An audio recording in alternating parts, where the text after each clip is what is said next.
The Inspiring Story of Bill Gates and Microsoft.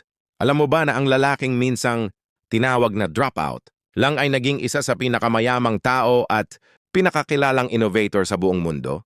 Oo, si Bill Gates. Ang kanyang kwento ay puno ng pagdududa, sakripisyo at laban, pero sa huli, naging inspirasyon para sa milyon-milyon. Quick joke. Sabi nga ng iba, kung wala si Bill Gates, baka hanggang ngayon typewriter pa rin gamit natin at wala ring YouTube na pinapanood mo ngayon!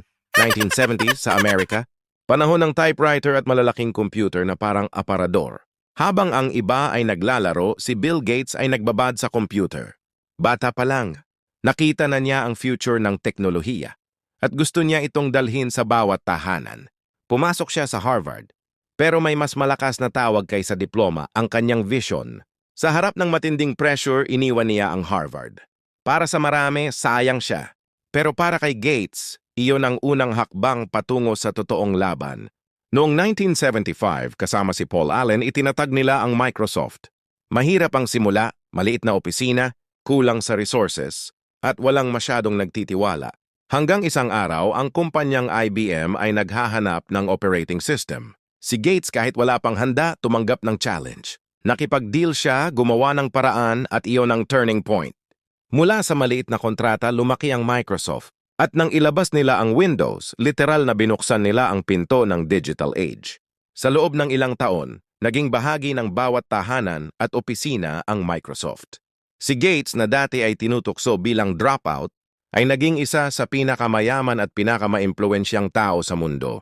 Pero higit pa doon, itinuro niya ang kahalagahan ng pagbabalik. Gamit ang Bill and Melinda Gates Foundation para labanan ng sakit at kahirapan. Learnings. Number 1. Ang failure ay hindi wakas, kundi simula. Number 2. Huwag kang matakot mag-risk kung naniniwala ka sa pangarap mo. Number 3. Ang tamang kaibigan o partner ay susi sa malaking tagumpay. Number 4. Kapag dumating ang opportunity, huwag itong palampasin. Number 5. Ang tunay na yaman ay makikita sa pagbibigay at pagtulong sa iba. Kung si Gates nga na drop out at pinagtawanan ng marami ay nagtagumpay, ikaw pa kaya? Hindi mahalaga kung saan ka nagsimula, kundi kung paano ka lalaban. Lahat tayo ay may Microsoft moment, isang pagkakataon na pwedeng magbago ang direksyon ng ating buhay. Ang tanong, handa ka bang grabin ito? Tulad ni Gates, magtiwala ka sa vision mo.